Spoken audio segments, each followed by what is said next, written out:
तीन अपत्य असल्याच्या प्रकरणात पातूर नगर परिषदेचे नवनिर्वाचित सदस्य मोहम्मद शाकीर मोहम्मद साबिर यांना अपात्र ठरविण्याचा आदेश जिल्हाधिकारी वर्षा मीना यांनी दिला आहे।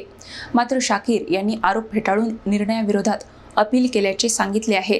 पातूर नगर परिषदेच्या राजकीय वर्तुळात खळबळ उडवणारा निर्णय समोर आला आहे। तीन अपत्य असल्याच्या प्रकरणात नवनिर्वाचित नगर परिषद सदस्य मोहम्मद शाकीर मोहम्मद साबिर यांना सदस्य पदासाठी अपात्र ठरविण्याचा आदेश जिल्हाधिकारी वर्षा मीना यांनी 17 ऑगस्ट रोजी दिला आहे। मोहम्मद शाकीर यांच्या विरोधात शेख खैराती शेख रफिक यांनी जिल्हाधिकाऱ्यांकडे अपात्रतेसंदर्भात अर्ज दाखल केला होता। 12 सप्टेंबर 2001 नंतर तीन अपत्यांचा जन्म झाल्याचा आरोप या अर्जातून करण्यात आला होता। या प्रकरणी सुनावणी झाल्यानंतर जिल्हाधिकाऱ्यांनी शाकीर यांना नगर परिषद सदस्यत्वासाठी अपात्र ठरविले। दरम्यान आपल्यावरील आरोप चुकीचे असून आपल्याला तिसरे अपत्य नसल्याचा दावा मोहम्मद शाकीर यांनी केला आहे।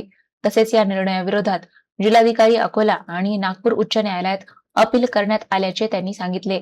त्यामुळे आता या प्रकरणाचा पुढील कायदेशीर निर्णय काय लागतो याकडे पातूरकरांचे लक्ष लागले आहे।